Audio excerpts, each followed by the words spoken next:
Facebook e, na verdade, aqui no Facebook a coisa ainda não entrou em live, dá-me ideia. Portanto, estou à espera que... já está. Ora, muito bem, sejam bem-vindos aqui à minha página carimerga.com. Eu sou Alfredo Rodrigues e temos connosco o professor Hugo Silva, que vocês já conhecem de uma emissão anterior, em que fizemos aqui a conversa sobre a questão associada às radiações eletromagnéticas, e ele foi bem contundente relativamente a isto, que é para não haver dúvidas. Para além disso... espera lá. Ora, estamos então aqui com o professor Hugo Silva, que já esteve aqui no nosso canal, e que nessa altura, já foi quê? Há uma semana, não é? Bem-vindo, Hugo, outra vez. Boa tarde a todos. Obrigado, Alfredo, mais uma vez pela oportunidade de fazermos aqui um pequeno seguimento da nossa conversa. E acho que parece-me que já foi há duas ou três semanas até. O tempo passa rápido.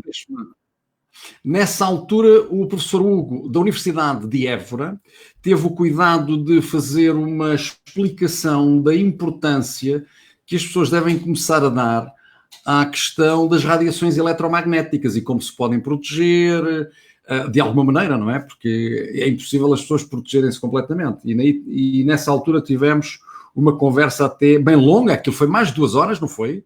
Sim. Mais de 2 Há muito para falar nesta matéria.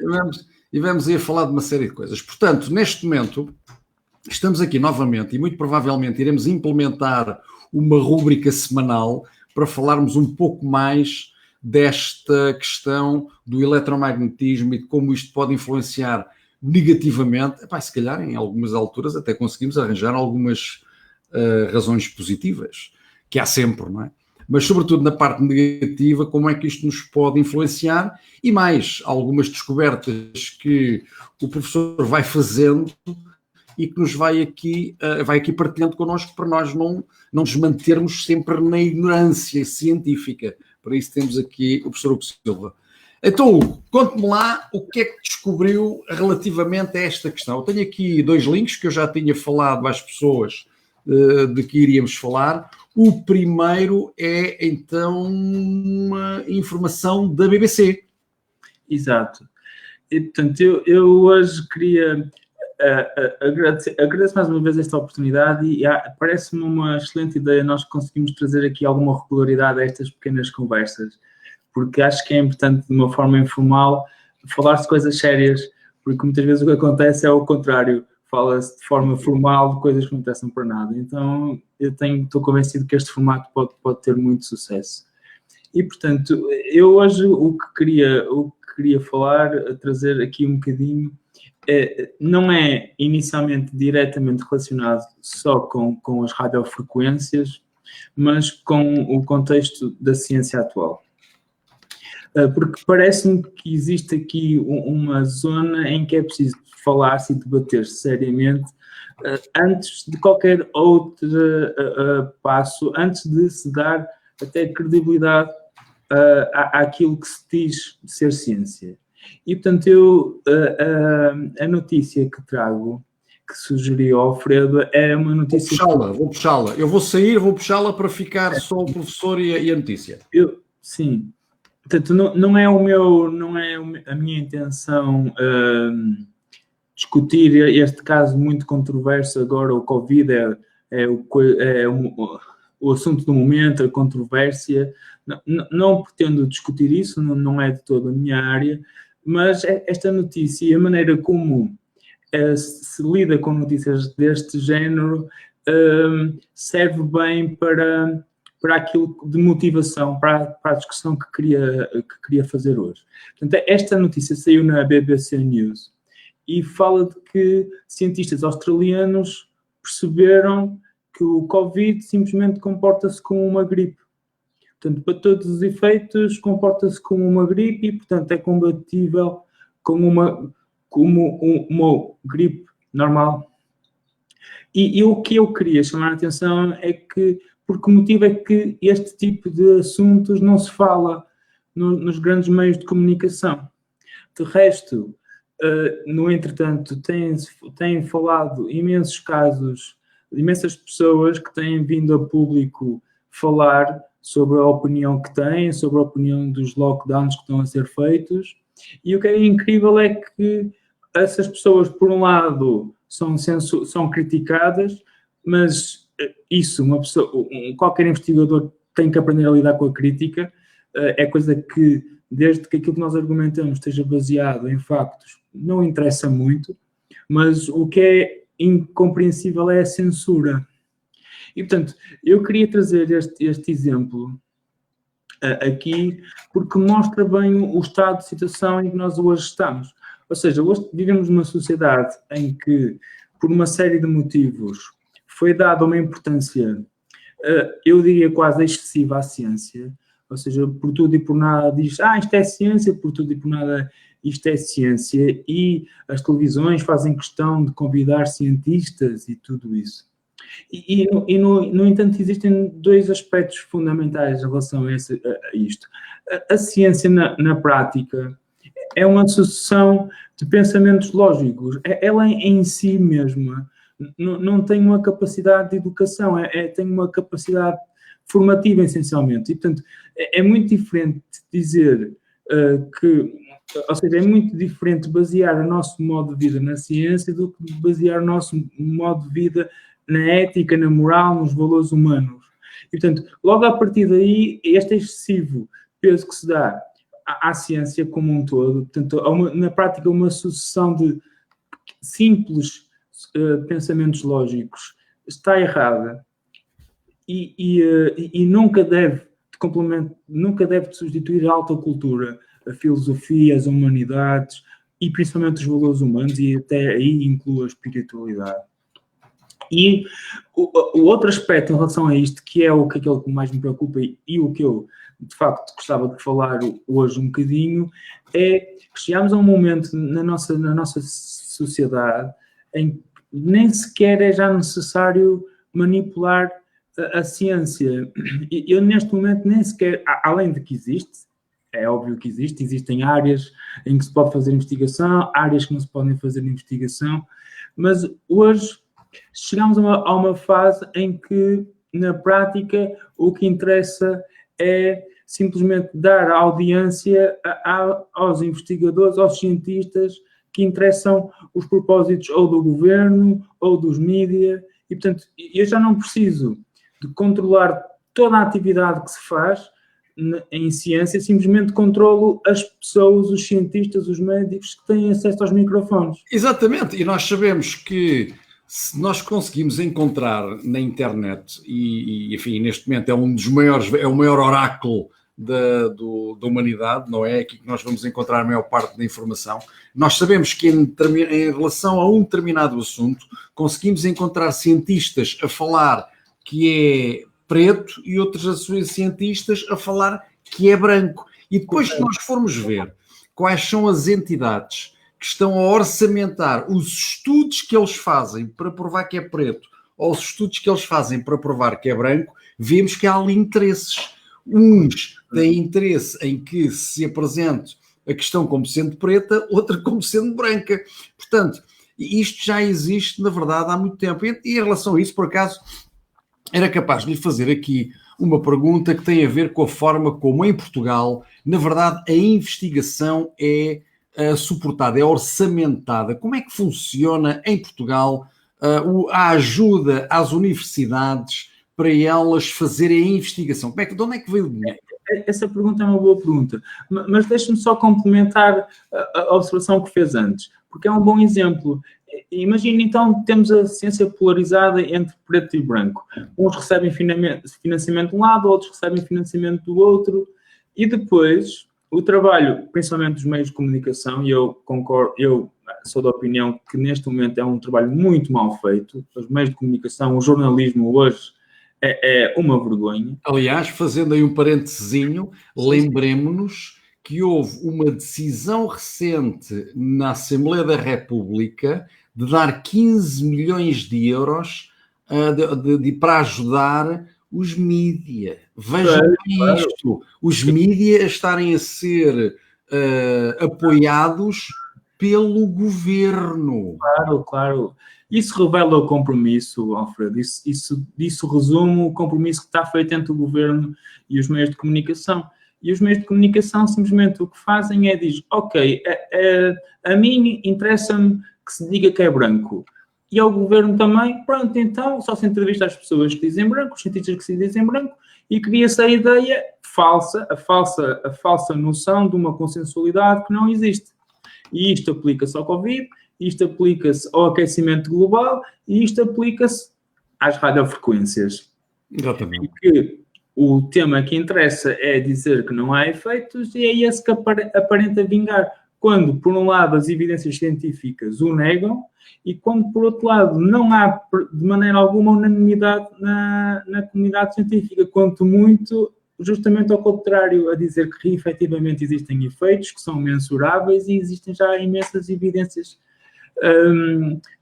dos ditos efeitos. A pergunta que faz é uma pergunta muito pertinente em relação ao estado de como é que as coisas andam. Essencialmente, há algumas universidades, em particular Aveiro, curiosamente é uma universidade muito particular no contexto das radiofrequências em particular, porque é lá a sede do Instituto de Telecomunicações, que é de facto o grande instituto que tem puxado o 5G em Portugal, e eles não se podiam importar mais do que com a saúde das pessoas, simplesmente estão realmente interessados nos seus negócios com o AI e essa gente toda. E de facto a Universidade de Aveiro, ela tem um regime, uma espécie de fundação, portanto recebe dinheiro do Orçamento de Estado, mas depois tem um financiamento, que é um instituto que eu saiba é praticamente único. Ou seja, se eles começarem a apresentar informações que vão contra as intenções do governo, é muito fácil eles serem bloqueados, asfixiados em termos orçamentais. Neste caso até é mais grave, porque como há o financiamento privado, desde que digam alguma coisa que vá contra o interesse privado, e nós já estamos a ver que interesses são, acaba-se, corta-se ali um bocadinho, corta-se o financiamento e acaba-se qualquer foco de resistência. De uma forma geral, então, as universidades portuguesas, nós temos dois meios de financiamento principais. Portanto, por um lado, é o funcionamento da universidade, normalmente, os docentes, os funcionários, que normalmente vêm do Orçamento de Estado, mas depois a grande quantidade de dinheiro, essa é muito difícil de estimar, que é a parte da investigação, que vem dos projetos. E o drama disso é que hoje valoriza-se mais o investigador que está a gerir não sei quantos milhões de euros do que a qualidade da investigação que está a ser feita. Qual é o grande problema que isso tem? Isso enviesa automaticamente as linhas de investigação, porque eu só vou trabalhar em áreas que são do interesse, principalmente da União Europeia, claro, e quem está por trás da União Europeia, e isso significa que só vou trabalhar em áreas que, na maior parte das vezes, não interessam, mas eu preciso dizer que estou a gerir um projeto de 10 milhões de euros e coisas assim. Portanto, e este é o caminho que é feito agora para as pessoas depois, com muita sorte e com muito trabalho, efetivarem e passarem a docentes. O caminho que se faz hoje é um caminho de que eu tenho o melhor currículo do mundo, giro não sei quantos milhões de euros e por isso é que tenho direito a dar aulas. Eu costumo dizer, as pessoas aprendem a andar de moto e depois têm um carro para conduzir. Mas o que acontece então é que vincula-se muito o sucesso científico hoje com o conseguir projetos, com o conseguir dinheiro. Ou seja, nós temos neste momento, e era uma das outras notícias que íamos dar, temos neste momento exatamente a Universidade de Aveiro, um dos professores da Universidade de Aveiro, a dizer que o 5G é a coisa mais maravilhosa do mundo. Pois, com certeza. Eu não me quero comprometer com nomes, não é? Não me interessa a mim comprometer-me com as pessoas, claro. Mas a mim interessa-me comprometer a narrativa, com certeza que sim, porque, claro, quando nós podemos trabalhar numa área, temos direito a trabalhar.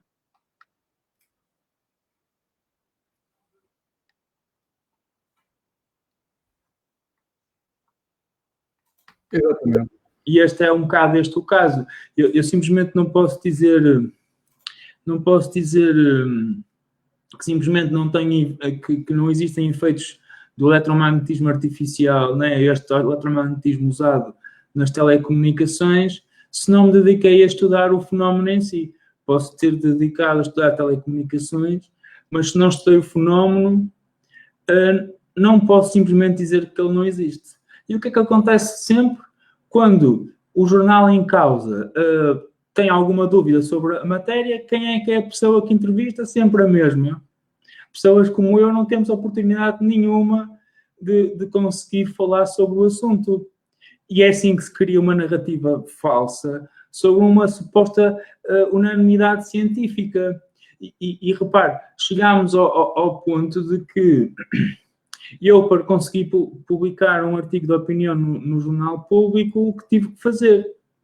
Com citações e tudo. E ao ler este artigo percebemos bem a diferença. Este artigo foi feito em cima do joelho. E além disso, mistura uma série de conceitos, etc, etc. E aqui, entro nesta fase,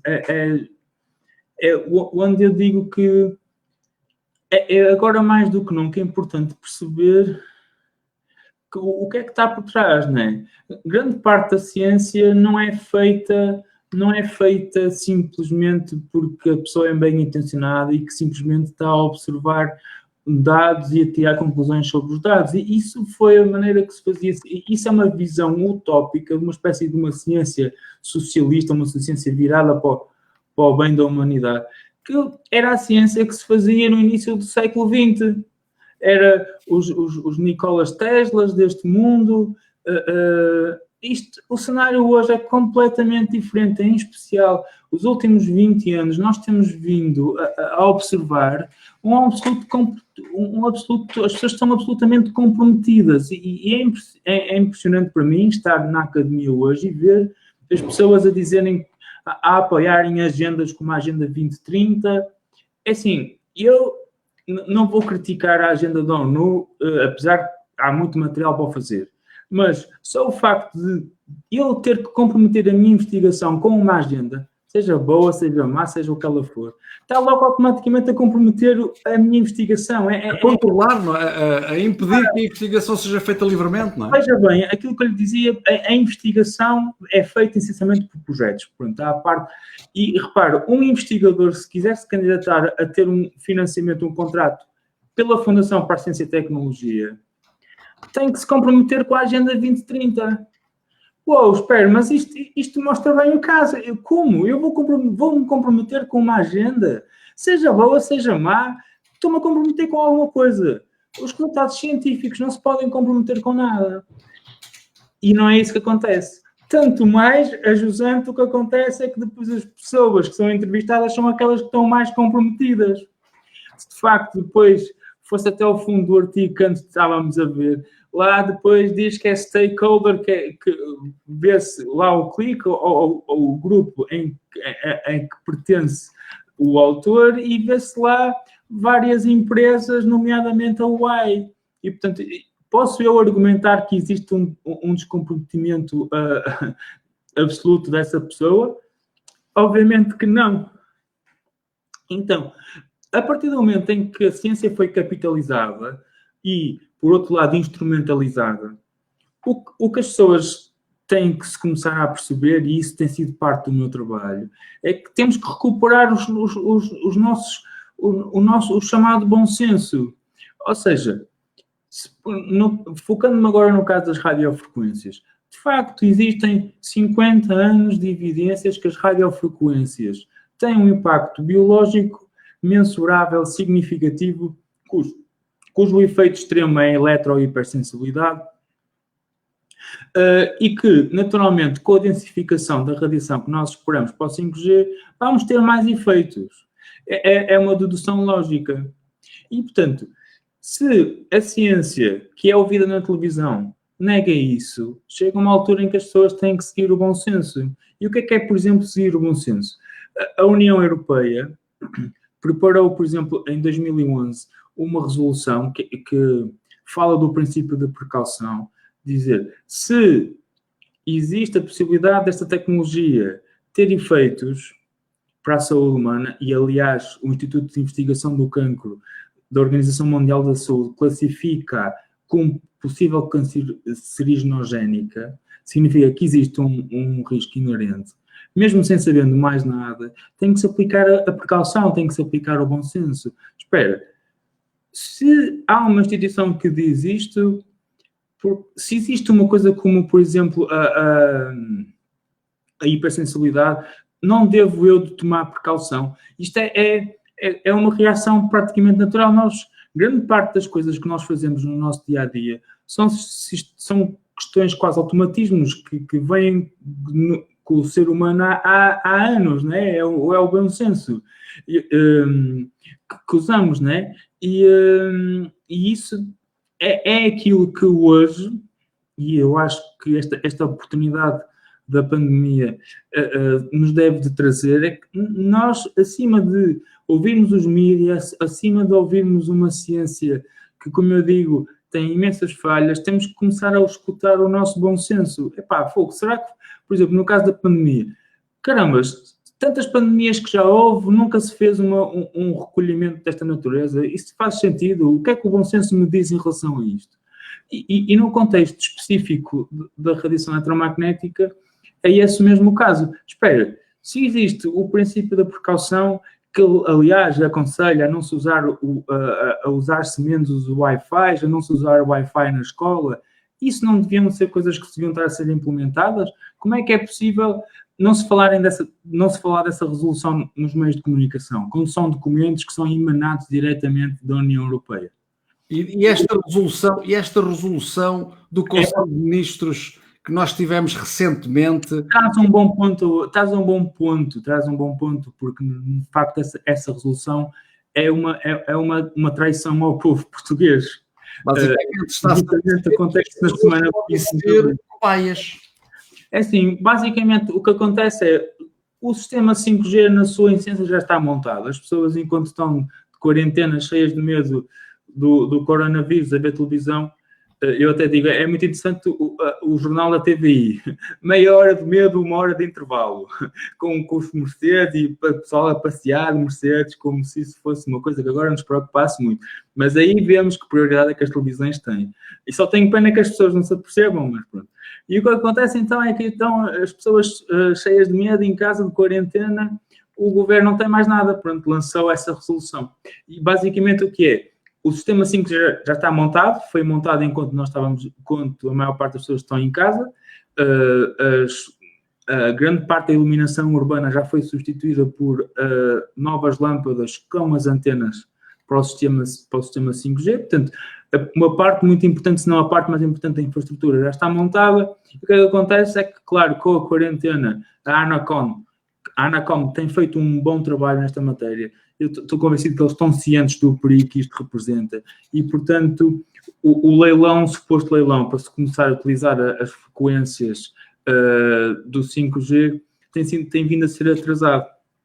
E então eu acho que o governo, como já percebeu, que não vai poder prolongar muito tempo o estado de emergência e como está desesperado para começar a ligar a infraestrutura porque o investimento está feito, eu pergunto-me onde é que estamos a falar de umas estimativas de bilhões de euros, eu não sei de onde é que esse dinheiro veio, nem sei muito bem como é que agora se vai justificar num contexto de crise que vamos começar a assistir, mas pronto, eles estão realmente desesperados de começar a ligar o sistema, e como a legislação que devia de o fazer legitimamente não está a sair e o estado de emergência está a acabar, tiveram que se apressar a criar uma resolução que é essas que define aquilo que eles chamam zonas livres tecnológicas.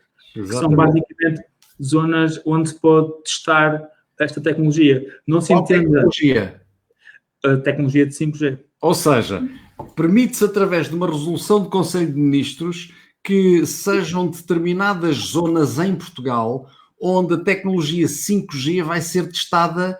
Claro, eles dizem que vai ser testada a tecnologia, mas quem está a ser hipertestado, de certeza, vão ser as pessoas, porque vão ter que levar com aquela radiação eletromagnética sem ninguém lhe ter perguntado e sem ninguém as ter informado de quais são os possíveis reflexos desta exposição àquelas radiações eletromagnéticas. Correto.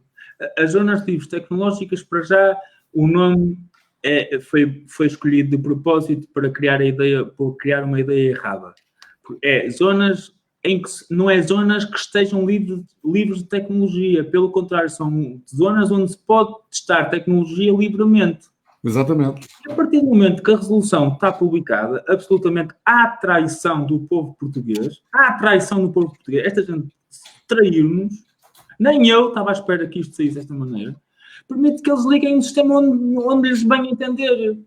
Porque assim, eu posso ligar, a cidade de Évora é toda uma zona de teste do 5G, e ligam esta porra. E eu estou convencido que nem as próprias câmaras sabiam ao que foram. Eu diria que há muita gente que sabe, há muita gente que não sabe. Mas aqui o grande como é que eu ia te explicar?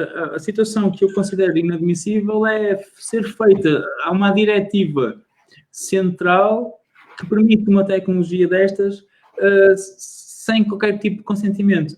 E repare, desta maneira, nem sequer já se põe em causa se é preciso leilão, se não é preciso leilão, o sistema já está montado, já há um enquadramento legal, agora é só começar a implementar. E é assim, na certeza, porém, que sim, nós seremos as cobaias. E repare, eu já disse isso várias vezes, e não é assim que se faz ciência, lá está. A ciência, as experiências fazem-se no laboratório, não se fazem nos seres humanos. Qual é que é o grande problema disso? É que essas experiências já foram feitas e já mostraram que têm impactos, nomeadamente este programa grande nos Estados Unidos, do National Toxicology Program, 30 milhões de dólares, mostraram, com ratinhos de laboratório, mostraram que realmente há o efeito das radiações 2 e 3G, nem sequer estamos a falar de 4 e muito menos de 5. E claro, é por isso aí que eles não os querem fazer, porque as evidências são sobre o mais. E, portanto, chegamos a esta fase em que existe um compromisso que eu considero denunciável e até de alguma corrupção ética e moral entre os meios de comunicação, a ciência e as instituições que nos governam. E enquanto as pessoas continuarem a acreditar cegamente que essas pessoas são bem intencionadas, em que vivemos o paraíso idílico que nós tínhamos mais ou menos no início do século XX, estamos muito bem enganados. Ainda não se sabem quais são as zonas, não é? Isto foi só autorizado que se criem zonas livres tecnológicas para se poderem testar as pessoas com a radiação 5G, não é? Nós já temos alguma indicação de onde é que elas vão ser. É assim, logo para começar, as cidades que já têm estas luminárias com as antenas são logo os primeiros focos do possível uso.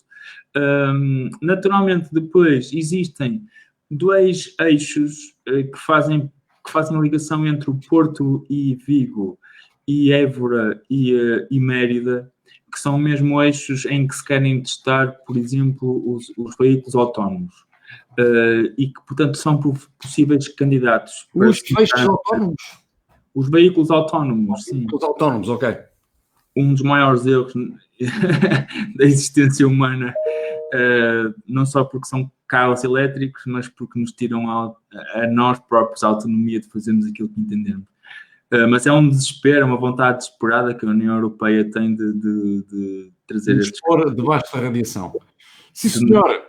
Professor Hugo, já estamos nos nossos 30 minutos. Acho que tivemos aqui informação importante para as pessoas terem uma ideia daquilo que podem esperar em relação aos nossos queridos e amados políticos, por um lado, e por outro lado, às jogadas que são muitas vezes feitas por trás dos chamados estudos científicos para nos tentar influenciar numa determinada direção. Nós temos a ideia de como é que isto funciona, mas é sempre bom reavivarmos a memória e deixava então para uma próxima oportunidade fazermos a explicação de outros temas que têm a ver com esta área da ciência.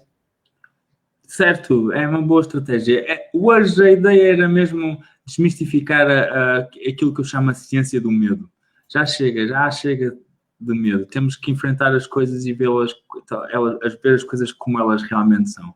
Exatamente. Sim, depois, numa próxima oportunidade, podemos ir desglossando aqui um bocadinho destes assuntos. Também falar das frequências, das altas frequências que não vão estar suscetíveis a leilão coisa nenhuma, que é outro assunto muito preocupante, as altas frequências dos 60 GHz e esse tipo de assunto, mas podemos deixar para outra conversa, assim esta meia horinha é o ideal.